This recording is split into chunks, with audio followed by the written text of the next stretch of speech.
Welcome friends.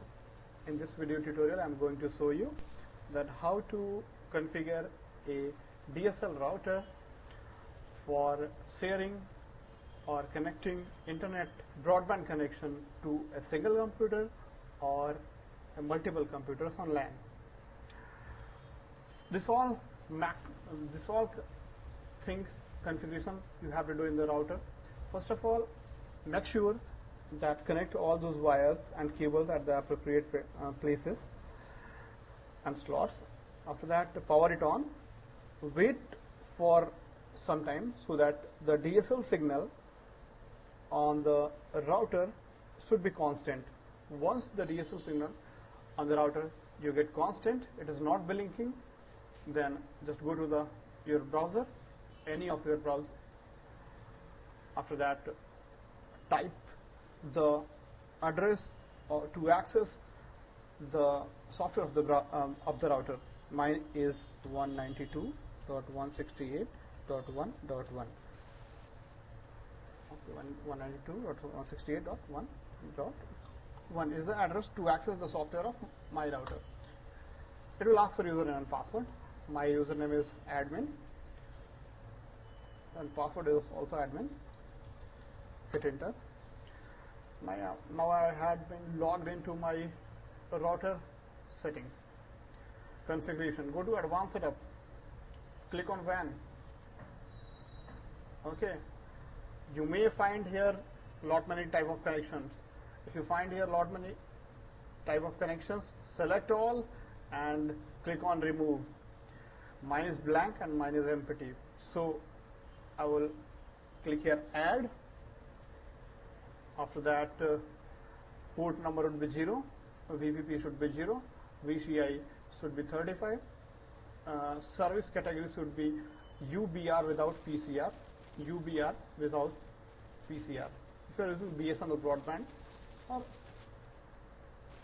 okay.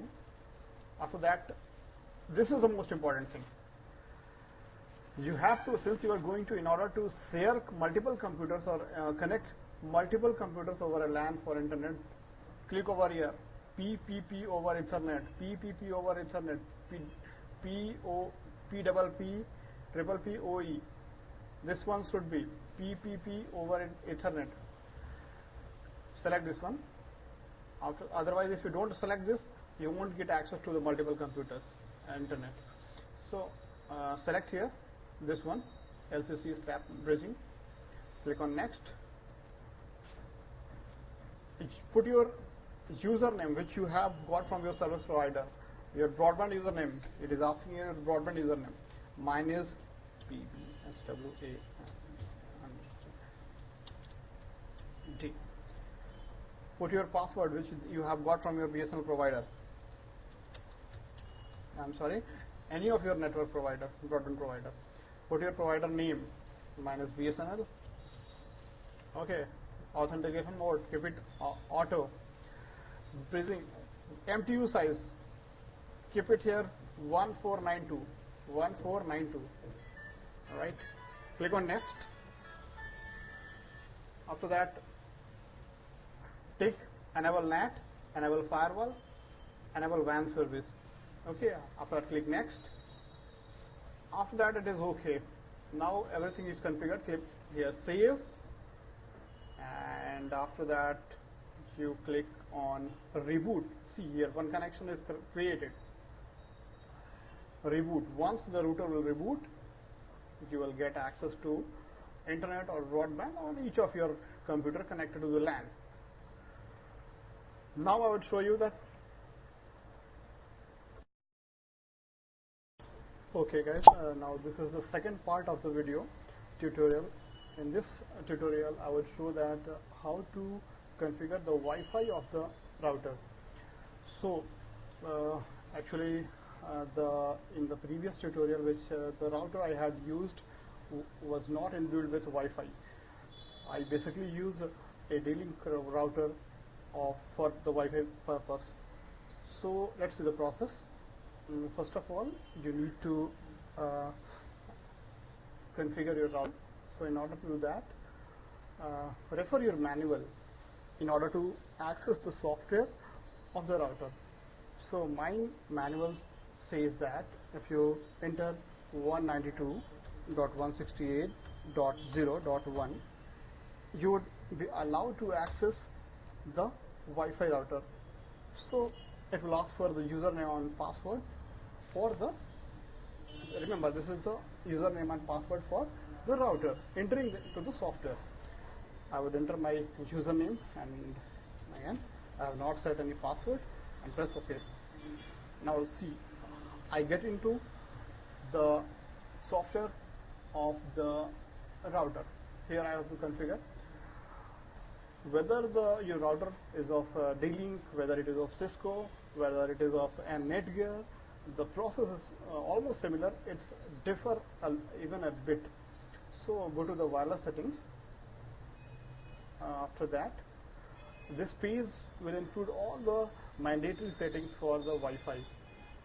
First of all, select the wireless mode. You compulsorily select the access point mode. If you have multiple ports Wi-Fi router, you have to select access point mode. After that, wireless network name, that is called SSID.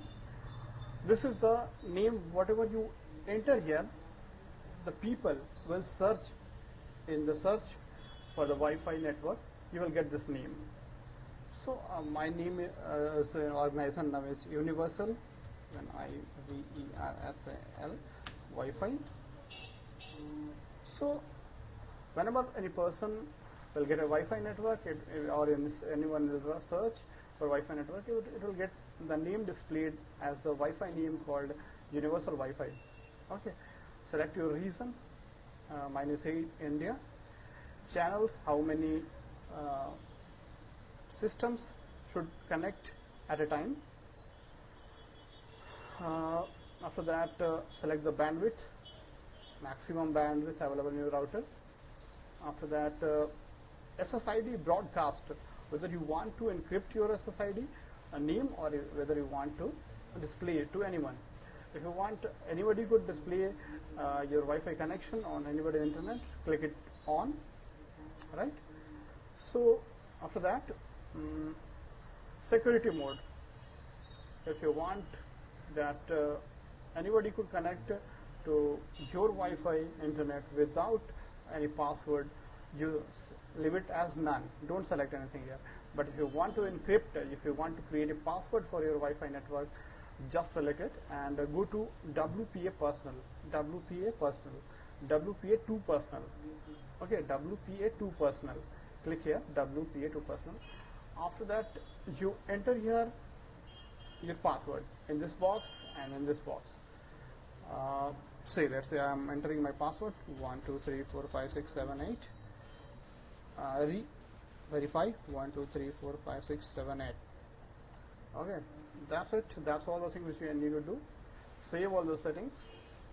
Once the setting is being saved into the router software, continue and reboot the router. Okay, that's it. Whenever now the router will start, anybody will search for the Wi-Fi network, you will get a name by Universal Wi-Fi. Connect. Whenever you click on connect, it will ask for password, and if that person will enter this password, it will get access to the internet. Thank you for watching. Bye.